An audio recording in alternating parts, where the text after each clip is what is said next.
Good afternoon to all of you. Let us do something different. We've been doing this since morning. So first, I want to ask you all a question. Now, the topic for my panel is, are schools more than a business? How many of you here in the audience have an opinion? Please raise your hands. Opinion.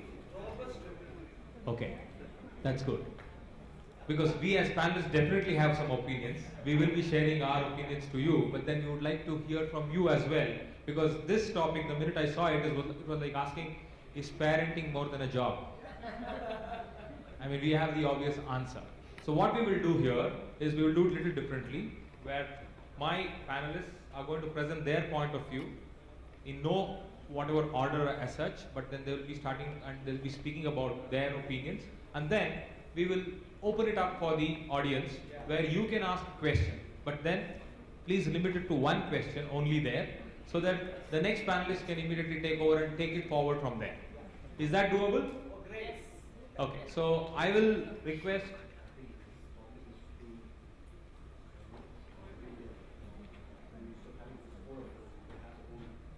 Yeah, that's what I'm intending to. So maybe we will lead it, and then we will put it at that place where each one of them can limit their opinions to that context and then take the discussion forward. Is that okay? Okay, so would you like to go first so that you can present your thoughts and then we'll open it for them? Because we have a concept presentation by Unni Krishnan, he will do it at the end. That's what he told me.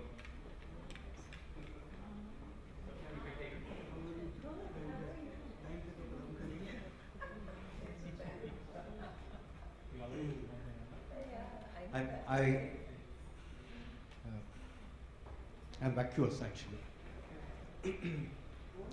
I invest a lot of time traveling in the higher education space. Incidentally, we have schools too. And I get to see, for want of word, we talk about products. Yeah, the schools talk about products, the institutions talk about products, anybody who emerges out of these institutions. So day for yesterday I was at Goa Institute of Management talking to youth in the space of entrepreneurship, and we had in the previous session about skills education and so on and so forth. And I have two kids, one is 11-year-old and another is 3-year-old, and I invest a lot of time in the parental workshops too. Our education system, and we all know, perhaps the children, whatever we apply in our life today, we learned a lot outside the four walls, not inside the four walls. But we still limit ourselves, majority, mostly, to inside four walls. When you see a 3-year-old, you see creativity, she's bubbling with creativity, innovation, so enormous learning through all the senses. But when I talk to a graduate in the university or at higher education, you realize that everything is evaporated. Yeah. So I feel, and the scientific research has shown that a human being is about 80% adult even before he comes out of home. By age of 3, he is 80% adult in terms of thought process. And by the time a child is 14, is 98% adult in terms of thought process. Only then the physiological growth of a human being happens. So it means 98% of the growth of mental faculty is happening in our classrooms and playground. And all that we see when a child emerges out of school in the university, there's hardly anything that, it's only delta growth that can happen. So most of the growth is happening in our playgrounds and classrooms. So if at all we are looking at a world of tomorrow, we spoke about tomorrow's technology and so on and so forth, I feel if we can enable a child make use of God-given technology of body, mind and soul, make a child be a learner, any technology you throw at him, he will more than happy to regurgitate and churn and make it happen. So I feel, yeah, institutions, when we talk about, each one of us has to invest a lot in the current set of institutions that you have set up. So it is a business, certainly to some extent, in the sense that you will not survive if you don't have numbers, blah, blah, blah, but that numbers will happen only when we can do a remarkable difference to a child and their family and beyond society. That's where I just leave my thoughts right now and perhaps take it up later. Thank you, sir. Any point which you have to make, anybody in the audience, if you want to make one point, I'll give that opportunity before I go on to the next speaker. Anybody in the audience? Okay, so we have Mr. Raj here, and the topic for us is, are schools more than a business? So I was just telling the audience before, it's like asking, is parenting more than a job? So almost everybody in the audience have an opinion. So we would like to know about you in terms of, you've been doing this and you've been in this sector for quite a while now. What is your opinion and what has kept you here? I'm sure it's not just business, it's more than that. So what has kept you here? We would like to know from you.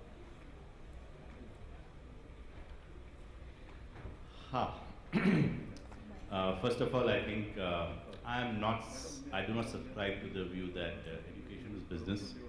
No matter how we may want it to look at it as a business, how we may be driven with an intent or a purpose to look at it as a business, but the pressures externally are very different. Yes, there's a financial perspective to what we do, and that's required because that's a basic necessity to survive. But business, I would say till yesterday, maybe it was. Today, it's a big question mark. Tomorrow, there's hope, I guess. We can talk about that later in terms of details. But what keeps us over here, I would say, one thing which drives us and what I've seen normally drives everyone who is associated for long years with education is passion, passion, and passion. What you've seen is passion which drives you, and the entire energy to fight all kind of odds and everything else purely emanates from there and gets driven from there. Beyond that, if you ask me to articulate in terms of specifics, I would say, yeah, I mean, there are two aspects to the entire schooling and education sector. One is the entire financial and commercial aspect to it, and the other is purely social and national aspect. The social aspect from a perspective is like, school is all about child, school is all about child's growth and development. School is all about nurturing the talents of tomorrow. School is all about playing a larger role in terms of helping the nation to reach its next level of goals and objectives going forward. And if we say talent is the huge driver of the nation's economy, the talent primarily being nurtured in its earlier years, the role and responsibility is there with the school. And that's what motivates you, that's what drives you, that's what inspires you. That's what challenges you to keep doing new things, trying new things, bringing in a lot of new programs and elements. We all understand, we are all from this educational sector over here, we all understand the education format as it exists today and the education format what prevailed in yesteryears. There's a big question mark whether it will take the kid of today to meet the challenges of tomorrow. We all understand there's a huge gap. Today we're living in an era where a company launched 4 years ago is valued a couple of $1 billion more than Big Bazaar, which is struggling since the last 2 decades. Yeah, so the economy is changing, the market is changing, business cycles are getting shorter, business are getting extinct very soon and very fast. Everyone is challenging the other. There was, in the last 10 years ago, if you look at just a 10-year history, there was Hotmail, which was pretty hot, which was beaten down by Yahoo, which became super hot. Then Yahoo got beaten down by Google, which is ruling the roost today. Who knows, tomorrow someone else sitting around the corner. In this 10 years itself, look at the changes which each of these have gone through. So we are sitting in very dynamic times. We're sitting in a very dynamic situation. As on date, imagine what this could be 20 years from now when this child from today's school passes out. So I think the onus and responsibility today is large in terms of schools on how to understand the needs of tomorrow to the best of our capability of understanding today, and try and imbibe new programs, new efforts, new initiatives, new processes, And I would say invest a lot in today's teachers and the leadership in the schools to help them nurture these kids better and hopefully align them more closer to the needs and wants of tomorrow. So I would say that's what drives an institution. That's what drives an institution like ours. We believe it's our moral, ethical, and whatever way else you define it as responsibility to make sure we try and help the child bridge the gap as much as we can in terms of his mental state of mind, his entire attitude, and with whatever skills that we can enable and help him meet towards and function towards reach his goals whenever he steps out into the real world 15 years, 20 years hence. So I guess in as short as I can possibly answer a part of the question. I have more questions coming your way. After having heard two of them, I have an interesting observation to make, which I will try to pull it up in short time and then open it. It's very clear for all of us, because all of us are into education and we have got reputed schools under our belts. We are running it, we are administering it, we are even owning, some of us are owning even such schools. Now what is constant in these areas are education definitely is a great profession. In terms of we are adding a lot of value to students, we are creating the future for the country, for the nation. But at the same time, on the other side is the survival aspect, is the sustenance aspect. I mean, with a lot of things coming in terms of the real estate values going up, in terms of pressures, regulations, and a lot of things coming on management, definitely the business angle of education cannot be ignored. This is a fact which all of us agree. We may not try to talk in public, but then in our own chambers, we have that at the bottom of the mind, that how is the bottom line looking in terms of this academic year. Things have changed. I'll come back to you. That's why I said there are a lot of things which will come back to you. Things have changed over a period of time. Then there were times where profits or money was not a good word in the campus or the school premises to be spoken about. But today, that is the need of the hour. And that has become a requirement and a more or less a necessary evil. But then, some managements or some organizations have very smartly done one thing, which is separating the academic delivery from the business angle, where there are people who work for pushing the business and the bottom lines, and there are certain teams who completely focus on the academic delivery. Now I want to ask you, because we are discussing our schools more than a business, I want to ask you, what approach should we take in this changing environment and the scenario outside as to make it a definitely good school in terms of giving quality education, but at the same time, you just can't be done by giving quality education one academic year. You need to give it year after year. So what is your view as audience, as administrators, as educators? How do we handle this particular scenario? Yeah. Can everybody hear me? Yes. You can start speaking till the mic reaches you. Okay. Actually, I happen to differ a little bit. A lot of people, I mean, as the speaker said, profits or calling education a business was not looked favorably upon. But I think, like, I'll give you an example. GE and Rolls-Royce. I'll give you an example. GE and Rolls-Royce make jet engines. Okay, and they make really good jet engines, so much so that most of the world's aircrafts fly on GE or Rolls-Royce jet engines. And I'm sure if you ask someone at GE or Rolls-Royce, are you doing this as a service or you're running a business? They would say they're running a business. So the point I would like to make is, whether it's school education or whether it's college education or vocational education, any kind of education, I think it makes sense to run it as a business, provided you are giving that standard and providing that quality. I don't think there is anything wrong with running a school as a business, provided you're delivering what it is that you promised to be delivering. I don't know if You have raked up a controversy over there, so we have a person to counter that. I would most strongly and unambiguously disagree. There are much more. Yeah, my name is Colonel Shekhar. I straddle both fields. I've been a soldier. I'm now an educationist.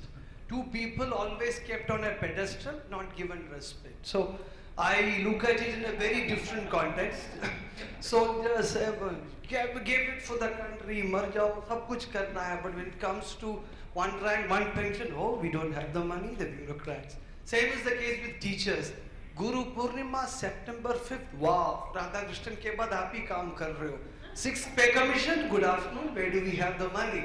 So let's now make sense. We require a business model. Nobody is saying don't have a business model. But profiteering, I have an issue with it.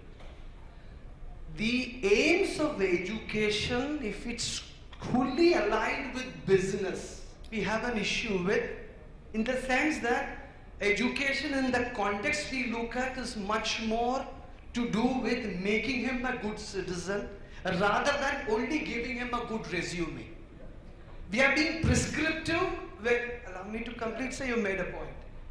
We are being prescriptive when we say resumes matter. Beyond resume, we have to make him a good human being.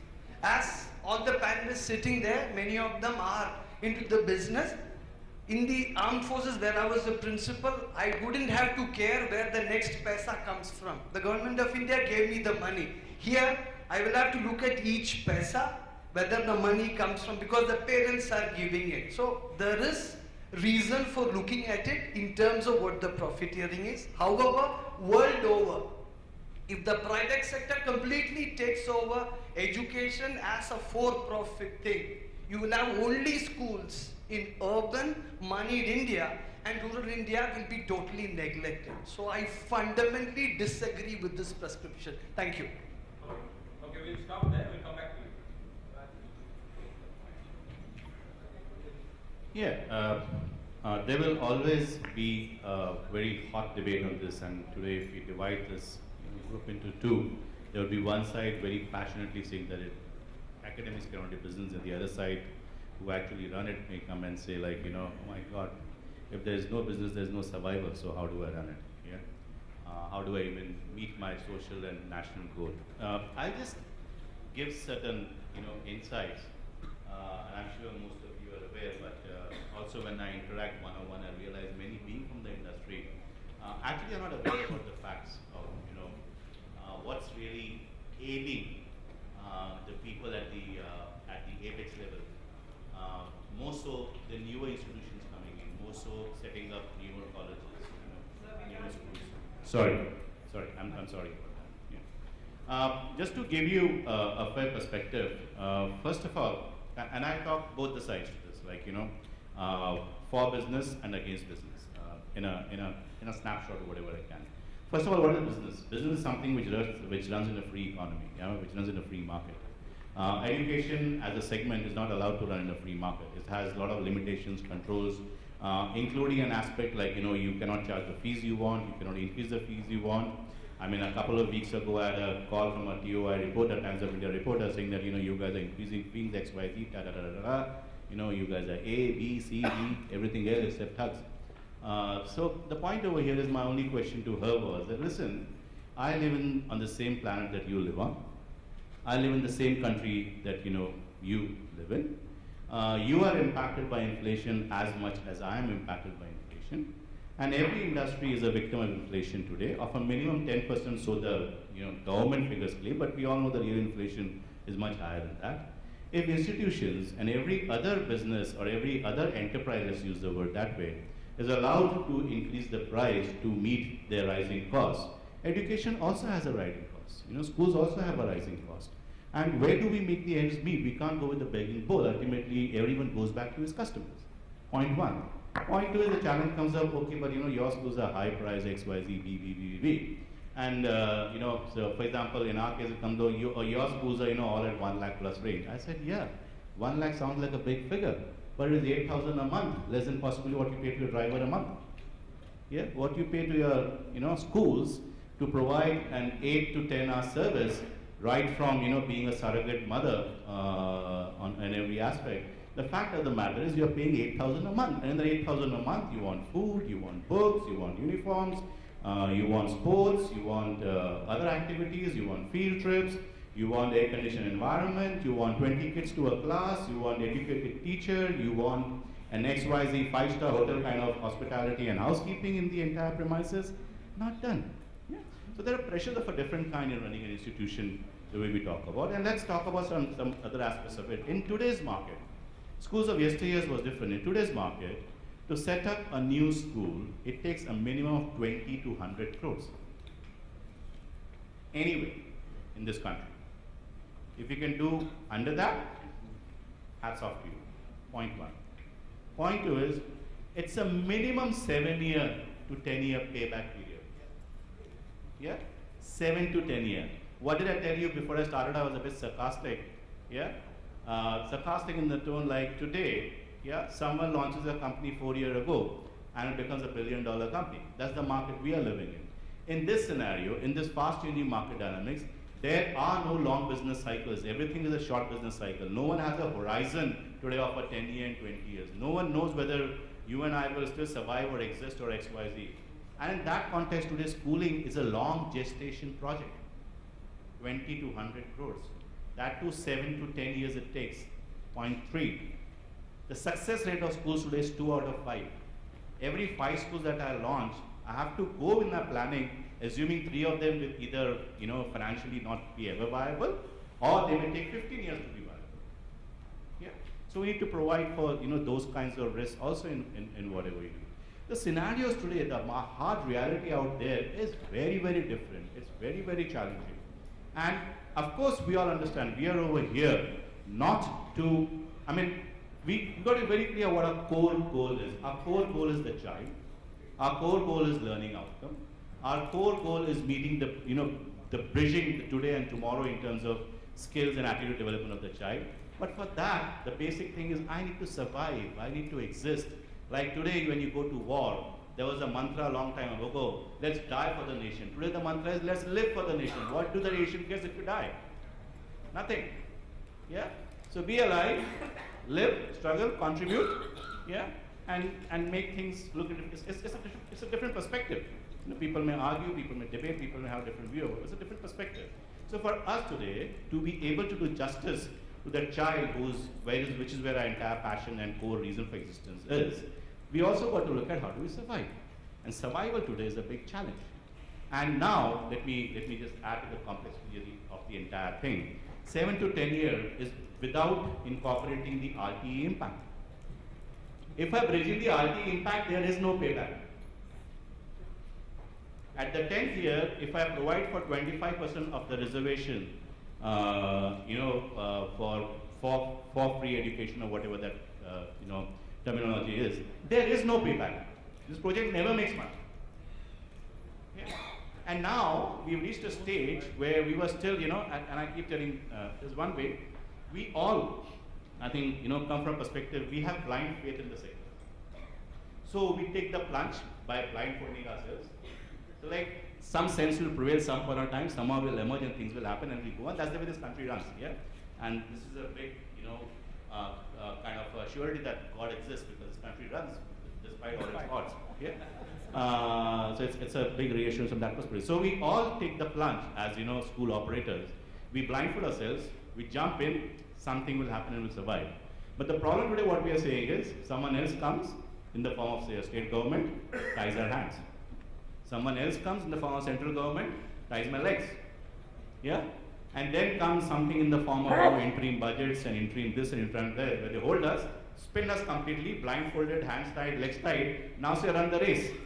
So we are lost for figuring out where is the start line, where is the end line. So we start blindly running. Yeah? And run against whom? Run against others whose eyes are not blindfolded, whose hands are free, whose feet are free. They can do things the way they want, but we can't. Yeah. So it's turning out to be extremely challenging. Now, the budget implication, what we've gone through, the 12.3% service tax implication on everything which happened in the school except for canteen and buses. Schools have been impacted by almost 40% of their EBITDA. 8% of the added cost in a school running operations. My dear friend, of late, there were two periods that I have seen. One was when the RTE thing happened. I know personally of many school operators who said, I am not opening any more school. And they have not opened any till date. Since then, this is 4 years ago. Now, the other balance who still, stuck their neck out and says, I'll still open. Yeah?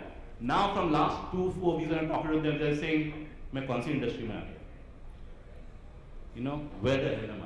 What am I doing? Yeah. Today people are depressed. They are wondering, are they in the right sector? This is frightening news. And why does it impact people in the private sector more and more so in the slightly expensive and hyper-profit sectors? Because their vision, their intent, their programs are more aligned towards bridging the skill gap for tomorrow. Their programs are more aligned towards bringing in new programs, bringing in new experiments, bringing in technology as much as in the schools, bringing in as much new tools, new research, new tools available in the market, training their leadership, training that the teachers out over there. The sincerity over there is unbeatable, unimaginable. And if there is no money, where will all this initiatives and investments happen? We are sitting on a very challenging situation. So while, okay, business is not the case that I push for, but I would say financial capability, financial sustenance is a need. And just to answer the person's point, there are many private institutions whose entire harvest was opening up low-cost schools into rural areas. And I can name hundreds of them who are doing it. I have been part of a huge project, recent years ago, actually initiating and making the entire model of sustainable private schools in the low-cost education in the range of 500 to 700 to 1,000 rupees fees a month. Yeah. So there is a lot happening over there. All that we need is to give operators and school promoters some breathing space for them to not feel suffocated, point one, and for them to create an environment that they could really nurture the kids of today and help them blossom.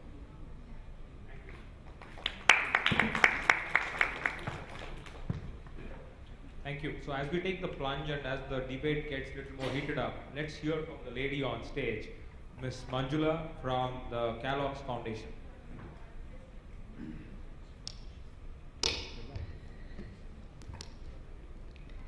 Hi, good afternoon, everybody. So is education more than business? That's a foregone conclusion. Of course it is more than business, right? The answer is quite simply yes, it's more than business. But is it also business? In today's scenario, unfortunately, fortunately, that answer is also yes. And it's very volatile when we think of business as only money. If you see, the last half hour of the conversation was centered around money. It was about the bottom line, it's about leveraging the top line, it's about profiteering, not money making. But business is not just money. It's much more than money. So let me move away a little bit from the money angle and look at what is business wholesome in its holistic perspective. What is business? We'll come to money. So the first thing that comes to my mind is business creates opportunities for employment. Any private sector, public sector will give jobs. Do schools and education sectors give you jobs? The answer is quite simply yes. There's a lot of job creation that goes on. Any school, take a capacity of a school about 2,000 kids, you'll have about 300 odd academic staff, equal number of non-academic staff. If you run a bus or a logistics transport system or food, so many people get employment. Think of what schools do to social development. You know why real estate is always chasing health sector and education? Because the real estate prices go up when you create a good school. That's the side benefits of creating a school. That's all part of business, because business is the ecosystem. When the real estate prices go up, the ecosystem is benefiting. So yes, schools and education institutions behave like business houses, because there are a lot of attributes that even education brings to the fold, which business enterprise does. Let's take another one. How about creating employability, which means preparing somebody to earn money? Nobody does a better job than education. We can dig holes and say that the skill development is not up to the mark. We can say that although people they have degrees, they don't have jobs because there's a huge gap in skill. All of that taken. But it's still part of education. If you had good skill development, you would have employability. Education is one of the fundamental sectors for any nation. It's a survival need of a nation. Forget economic need. Of course it's an economic need, but it's a survival need of a nation. It's at the very core of development. It's a key ingredient for any company, for any organization, for any nation to go forward, to surge forward. Why do you think all policymakers concentrate so much on education? Primary education, higher education. I don't think it's so much passion. It's purely driven by their need for the country, economic need for the country. So right up there, we behave like private enterprise, like business houses. Take another one. Take best practices. So when you start a company or you go in a manufacturing sector, or service sector, whatever, there are a couple of things that industry requires you to be up there. Viability, productivity, market competitiveness, or even future sustainability.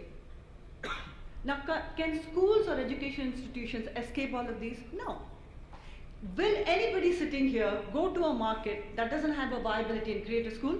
No. We do market surveys. We look at the demand-supply gaps. We look at what kind of curriculum this market is going to. We behave like a business house. Look at productivity. Can we? I mean, don't look at numbers, don't look at KPIs, key matrices, don't look at the way the the private sector works. Let you as principals, do you not look at your results?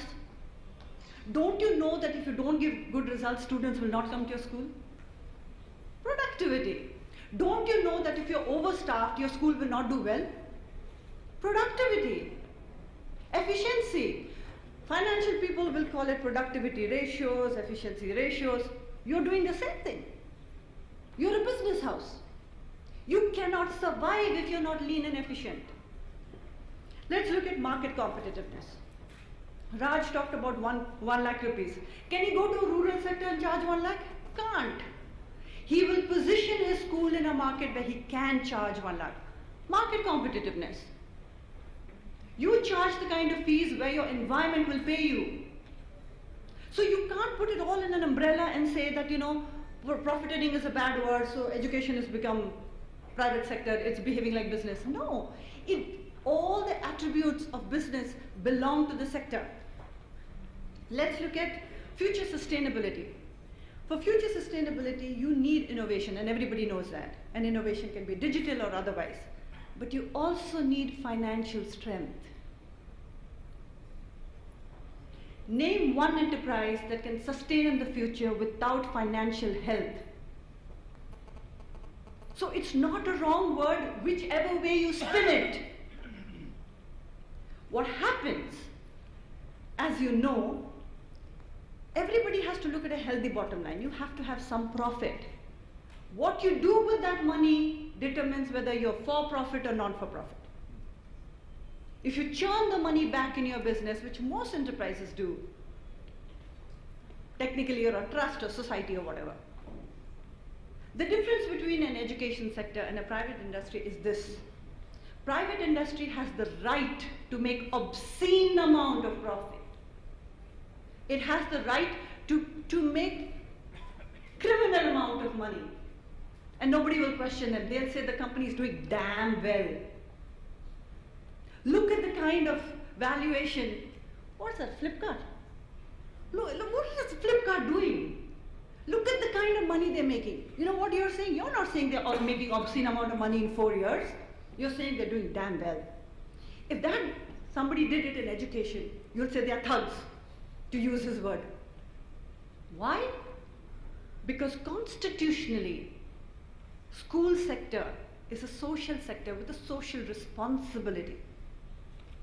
So while profit earning is not a bad word, obscene profitability will always create questions in this sector.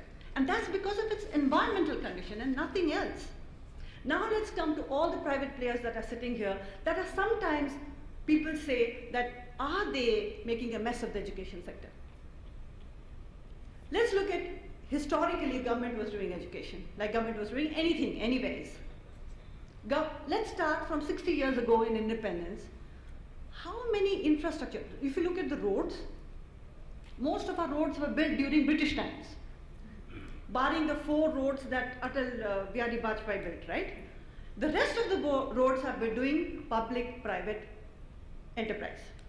So China is coming in, Japan is coming in, and building good infrastructure for you.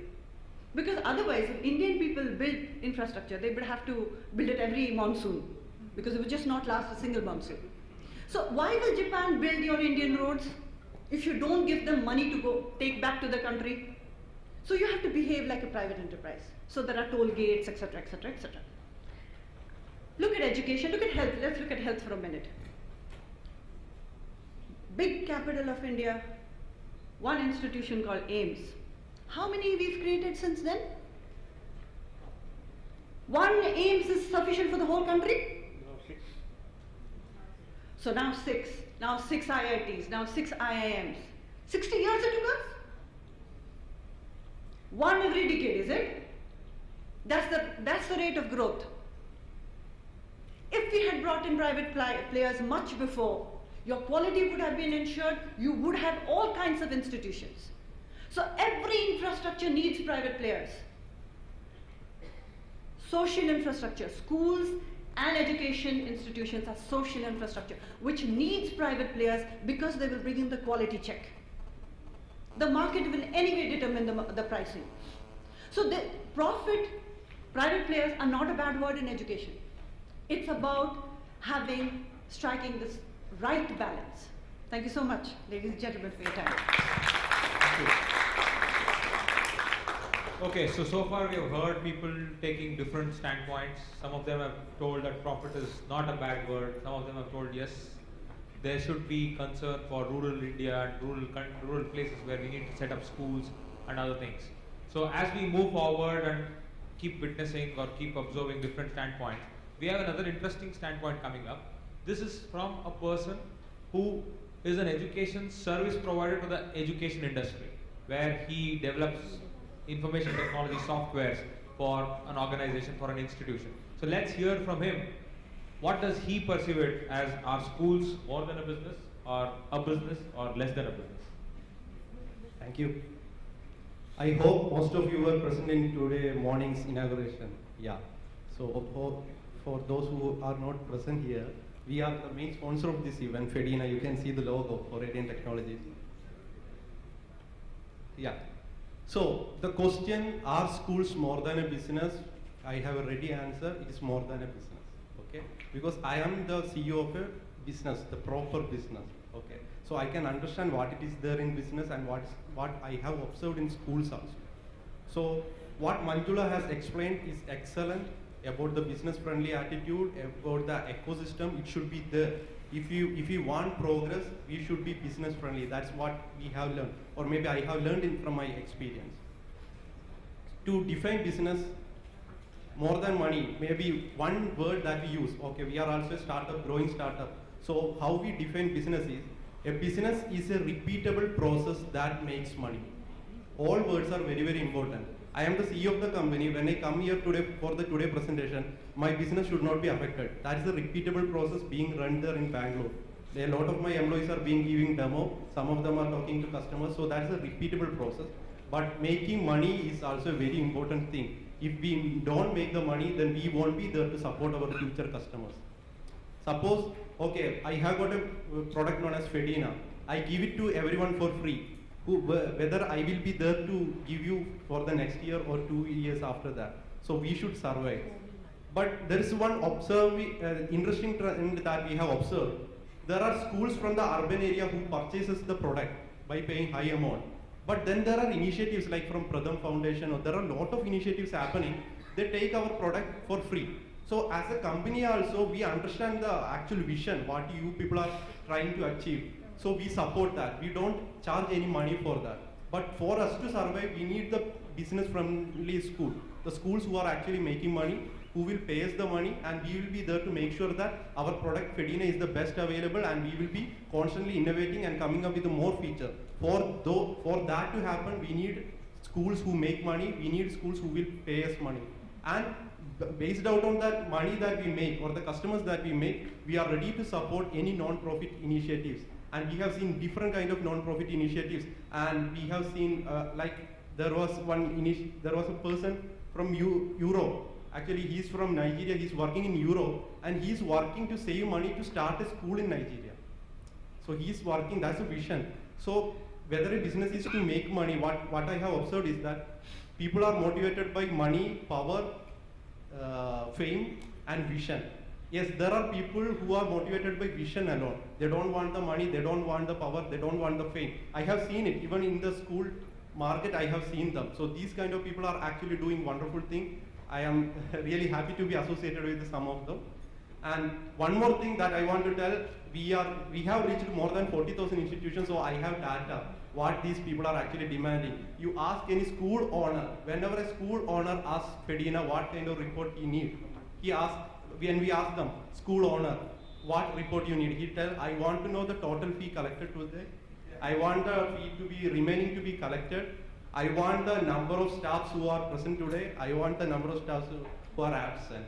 I want the total salary paid. So that is the report a school owner needs, most probably. And let us go to a teacher. Teacher, what report you need from our software product? They will tell, I want the performance level of the students, who is lagging in this maths, who is lagging in that. I want the attendance report, so that's discipline plus the performance. Now let's go to a student. What report you need from FEDINA? I want to know whether tomorrow is a leave, when is the next leave coming, when my results are published. And then we go to a parent, what's the number one criteria for a parent? Parent want to know whether his son or daughter is safe, whether they have reached safely to the college. That's a very, very important. We have the data, what kind of reports all these people are pulling out from our server. First thing they look at it, whether they are going correctly to the school, whether their attendance is correct, matching to the way they are leaving their home, whether they have reached safely, and how is their academic performance. Security is also an important thing for them. Okay, anyhow, I told a lot of things. So to be conclude, a school education or anything related to education, it's more than business, but business is also an important factor of that. Thank you. Thank you. Thank you, Unikrishnan. So we have Srini, who spoke about the impact which the schools are creating, and as they grow up, how there is change. And also he spoke a little bit about education or schools being business as well as more than business. Then we had Raj, who spoke about different aspects of it, the impact of the economy, the impact of the external world, and how realistic it is to operate a business on the ground zero level. And then we had Ms. Manjula, who gave a different perspective, or she expanded the entire definition of business by saying that when a school comes up, there are a lot of other things which comes up, be it employment, be it real estate value, be it a lot of other things which are attached to it. And then we had a different perspective coming from Unikrishnan, who spoke about different stakeholders' perspective, like what does a teacher want, what does a parent want, what does a student want, and what does a management want. Now, as a session chair, I think I can sum this entire session in 3 main words. For me, the first and the most important word which will define this question of is school more than a business, I will say yes, but if it has an objective of cross-subsidization. Now when I say cross-subsidization, take for example the case study of, I may talk about my organization, but I will not do that. I will talk about an organization called Kalinga Institute in Orissa. I mean that organization is doing a brilliant job. They are running organization or institution since years, but then what is that which they are known for is they are known for educating 75,000 tribal students. They did it with the objective of business, but then they did not keep it just mere business. They took it beyond business. That is what makes education so special in the entire scheme of things. That is the one word, and that is the watchword for the industry for us to go forward. If we all have the appetite to go for the cross-subsidization, you do it, give quality, charge the amount which is justifiable, but at the same time have an objective of cross-subsidization, and then try to give it back in another way. This way, another thing gets achieved is you are expanding your own operation. You are educating 1,000, 2,000 odd students in your school, but you are also spreading that education to a million or a mass of students outside. So cross-subsidization is the answer. Second is the idea or the opportunity of giving them quality in terms of how you can try to innovate, optimize your resources so that if you treat it with a business perspective, you will be able to do a lot of things. Like RTE came in, but then RTE came in with a different yardstick where we all started trimming up. We started working and bettering our own resources so that we started giving quality. Same is the case. Today, schools, there were the days where schools were operating in 30 acres, 40 acres, 50 acres. Today, there are schools operating in 1 acre, 2 acres. That doesn't mean that the quality has come down. That doesn't mean that accomplishments are not happening in the classrooms. It's just that you are able to optimize your resources and then give them that. So that perspective definitely is a good value add for the entire scheme of things in terms of is school more than a business. And the last but not the least is the triple bottom line. Today corporates are talking about triple bottom line of profits, of corporate social responsibility, of environmental concern. But then always there has been one bottom line for the school is the impact which that school is creating on the society at large. I mean, always, right from the word go in education, especially in schools, the second bottom line was the money, but it was the first bottom line being what is the impact which my student, my school or that environment is getting from the existence of this institution. I think if we can progress in this direction, definitely in every sense of the word, schools are more than just business. Business in that perspective becomes a tunnel approach or a narrow approach to look at it. But if we can expand it and say that yes, this is what we would do and we are all doing in our own capacities, I'm sure all of you will agree as we conclude that schools are more than just business. Thank you very much. I thank my panelists for sharing their time and also their thoughts. Thank you all speakers for that knowledge that you have shared with us. I would now request our session chair Chandrasekhar to please give away the Mementos certificate to all our speakers.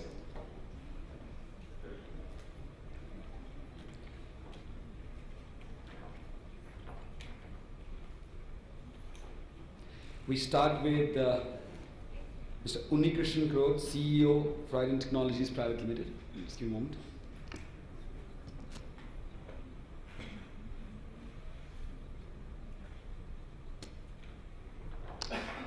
We'll not have the Mementos for everyone right now because we'll be giving it later on the session because we're running out of time. So we'll be breaking up for the tea and it will be like 5 minutes break. You can get the teas along inside. And we'll also want you to please fill up the forms that have been given to you and submit it outside. And we'll be waiting for you on the next session after 5 minutes. Thank you speakers for that help. And we'll be meeting back after 5 minutes. You can get the tea inside.